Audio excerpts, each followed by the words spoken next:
భగవద్బంధువులందరికీ నమస్కారం. హిందూ ప్యాడ్ ఛానల్కి స్వాగతం. శ్రావణ మాస మహాత్మ్యము మొదటి అధ్యాయము. పూర్వము పరమ పవిత్రమైన నైమిషారణ్యములో శౌనకాది మహర్షులందరూ సూత మహర్షిని ఇలా అడుగుతున్నారు. ఆర్య, మీరు మాకు ఎన్నో అద్భుతమైన కథలను వినిపించారు కదా, ఇలాంటి అద్భుతమైన గాథలను ఇంకా ఇంకా వినాలని ఉంది. కావున ఒక అత్యుత్తమమైన కథను వినిపించవలసిందిగా కోరుతున్నాము అని అడిగారు.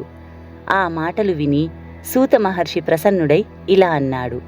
మునీంద్రులారా, దాంభికం లేకపోవడం, ఆస్తిక బుద్ధి కలిగి ఉండడం, పరమాత్మయందు భక్తి, సుశీలమైన స్వభావం కలిగి ఉండడం, పవిత్రంగా ఉండడం, బ్రాహ్మణ భక్తి కలిగి ఉండడం మొదలైన 12 రకాల సుగుణాలను కలిగి ఉండడం ఉత్తమ శ్రోత లక్షణాలు.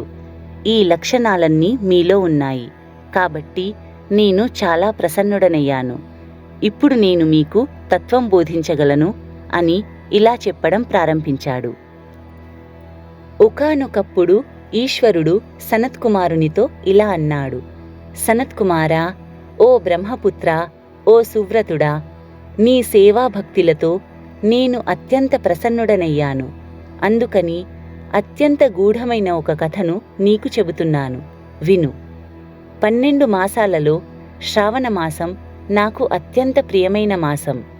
ఈ శ్రావణమాసం యొక్క మహాత్మ్యము వినుటకు యోగ్యమైనది కాబట్టి ఈ మాసం పేరే శ్రావణమాసం అయ్యింది.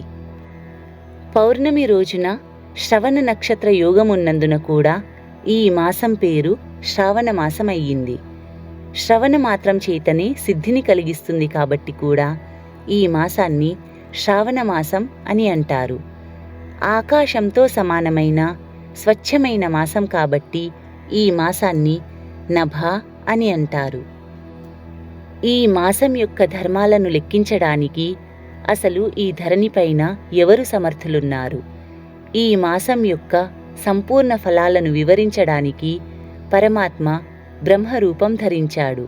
మరియు శ్రావణమాసం యొక్క మహాత్మ్యాన్ని దర్శించడానికి ఆ పరమాత్మని ఇంద్రుడయ్యాడు. అనంత భగవానుడు ఈ శ్రావణమాసం యొక్క మహాత్మ్యాన్ని చెప్పుటకు 2 సహస్ర జిహ్వలను ధారణ చేశాడు. అది చూడడానికి కానీ మరియు వినడానికి కూడా ఎవ్వరూ సమర్థులు కారు.